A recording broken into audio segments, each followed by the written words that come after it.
Cristiano Ronaldo আবারও শিরোনামে, তবে এবার ফুটবলীয় নৈপুণ্যের জন্য নয়, বরং এক চাঞ্চল্যকর বিতর্ক তাকে ঘিরে। এএফসি চ্যাম্পিয়ন্স লিগের ম্যাচ খেলতে আল নাসরের সঙ্গে ইরানে যাওয়ার কথা থাকলেও শেষ মুহূর্তে সফর বাতিল করেছেন পর্তুগিজ মহাতারকা। কিন্তু কেন?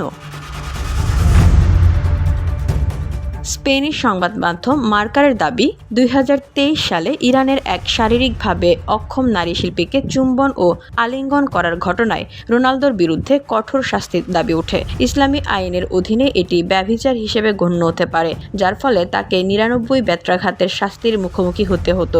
যদিও সে সময় স্পেনের ইরানি দূতাবাস ব্যাপারটিকে ভুয়া বলে উড়িয়ে দেয়, তবে সাম্প্রতিক খবর বলে ব্যাপারটি ঠিক সে জায়গায় স্থির নেই। যদিও বিষয়টি আন্তর্জাতিক মহলে সমালোচিত হয়েছে, তবে ইরানি আদালত এখনও আনুষ্ঠানিকভাবে এই রায় কার্যকরের ঘোষণা দেয়নি। ধুলো, ময়লা ও ক্ষতিকর ধূলিকণা থেকে নিমিষেই মুক্তি দেয় চৌধুরী এয়ার পিউরিফায়ার। এর শক্তিশালী সাকশন ঘরের কোনায় কোনায় লুকিয়ে থাকা সকল ধুলা টেনে ফিল্টার করে এবং বের করে আনে নির্মল ও স্বাস্থ্যকর হাওয়া। তবে আল নাসর নিশ্চিত করতে চেয়েছে তাদের সবচেয়ে মূল্যবান তারকার নিরাপত্তা যেন কোনোভাবেই ঝুঁকির মুখে না পড়ে।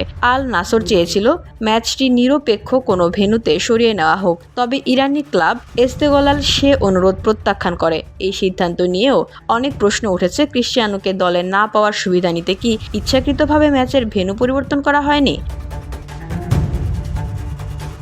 40 বছর বয়সেও 25 গোল ও 4 অ্যাসিস্ট নিয়ে অসাধারণ ফর্মে আছেন রোনালদো।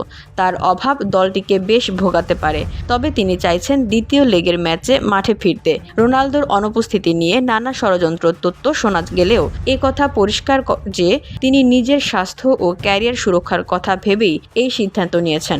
সৌদি প্রো লিগ ও এএফসি চ্যাম্পিয়ন্স লিগে নিজের দাপট ধরে রাখতে তিনি কোনো ঝুঁকি নিতে রাজি নন। VOD Bangla news desk.